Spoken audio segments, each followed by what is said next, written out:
Ja, Mhm. klar, sicher doch. Ich habe mir das letztens überlegt. Ich war jetzt einfach in der RS. Hast du überlegt, RS machen? Ja, natürlich, also muss ja fast, aber es ist nicht lang gegangen, bis ich gesagt habe, nein, ich mache es nicht. Weil eigentlich ist es mega schlimm. Bei all diesen Infoveranstaltungen aushebeln es also wirklich so gewirkt, als würden sie versuchen, einem einfach abzuschrecken, dass du einfach das nicht machst. Gerade das Militär, wo immer so sagt, ja, muss attraktiver werden, gerade für Leute aus der Stadt oder Leute, die eine weiterführende Schule besucht haben und halt oft Zivildienst machen. Oder für Frauen? Ja, ich glaube, da muss mega viel gemacht werden. Nur schon, also die Stimmung in so Männern und im Militär, ich habe das mega nicht gern. Nur schon an der Aushebung. Es ist so, keine Ahnung, mega pubertär gewesen, ein Säckabschlusslager, echt. Das ist bei mir zum Glück schon ein Weile her. Ja, bei mir zum Glück auch, aber nein, echt an der Aushebung nur schon der Oberst, der das Ganze geleitet hat, der hat die ganze Zeit frauenverachtende Sprüche gemacht.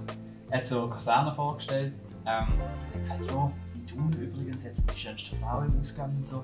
Und das hat so eine Stimmung erzeugt dort, dass unter den jungen Männern, dass wo dann mal eine Frau dort war, eine vom Zivilschutz, die etwas vorgestellt hat, alle sind einfach tuscheln und du hast wirklich gemerkt, sie wollen das Museum kommentieren.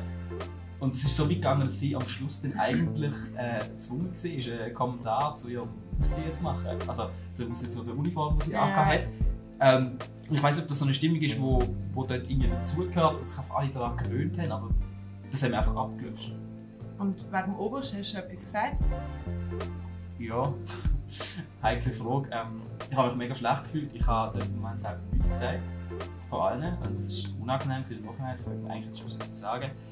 Ich habe dann auf dem Feedbackbogen, mega schweizerisch, auf der Rückseite so einen ganzen Brief drauf geschrieben, wirklich so mit Datum und Unterschrift und allem. Und habe meine Meinung gesagt, geschrieben, aber ich glaube, das ist schon nie angekommen.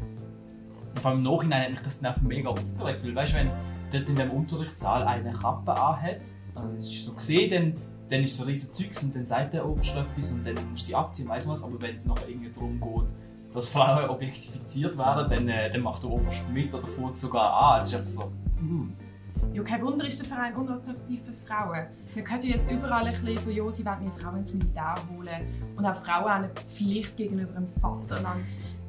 Das finde ich zum Kotzen.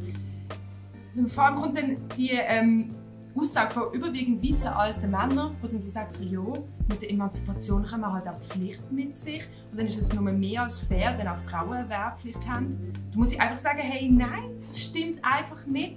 Solange ich als Frau noch 12%, im Durchschnitt 12% weniger verdiene als Männer, oder wenn ich im Alltag oder in der Berufswelt aufgrund von meinem Geschlecht diskriminiert werde, muss ich einfach sagen, da sehe ich nicht ein, warum ich ins Militär gehen sollte. Ganz davon abgesehen, dass ich generell den Standpunkt vertrete, dass das Militär abschaffen sollte. Aber das ist ein anderes Thema. Ich finde, man kann dann über eine geschlechtsübergreifende Wehrpflicht reden, wenn all diese Probleme beseitigt sind und vor allem auch gesetzlich geregelt und gesellschaftlich umgesetzt sind. Besonders wenn es um so einen sexistischen Verein wie das Militär geht. Das ist jetzt momentan ja die reinste Suicide Mission für jede Frau. So wie jetzt momentan mit denen dort umgegangen wird. Das noch erniedrigender geht es ja gar nicht. Also da muss noch ganz viel passieren, bevor eine geschlechterübergreifende Wehrpflicht gerechtfertigt ist, finde ich. Ja, und auch abgesehen von dem, also, ich habe es ziemlich unterhaltsam gefunden, wie das, sie versucht haben, einem zu überzeugen, ins Militär zu kommen. Wir haben ja all die Infoveranstaltungen und alles mega oft gehört und so, und es ist ja gut zu informieren. Aber dann sind wir irgendwie am Orientierungstag das Liestl auf dem Kasernenplatz Radpanzer gefahren. Also ja, ich weiß nicht, ob es ein Radpanzer ist, aber so Dings mit Panzer mit drin. Ja, wir sind mit dem irgendwie dort auf dem Platz rumgefahren.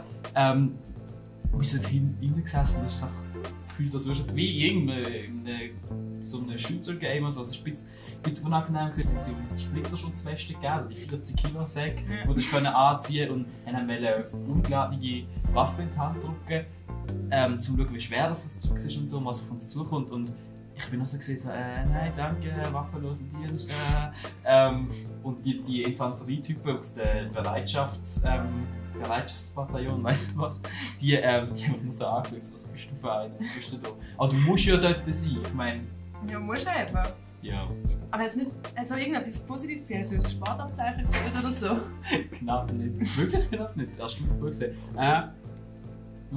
Ja, es ist noch echt gut gewesen, so, dass du mit Leuten Kontakt gehabt hast, wo du sonst jetzt vielleicht nicht so Kontakt hast.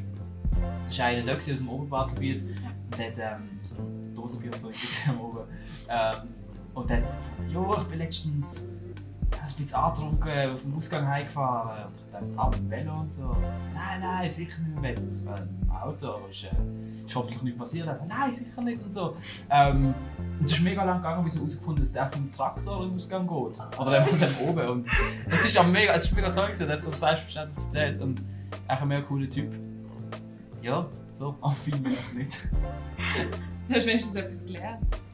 Aber stell dir mal vor, mit dem Traktor im Ausgang. Aber so ein kleiner Basel. Ah, shit. Das müssen wir mal ausprobieren. Machen wir. Tschüss.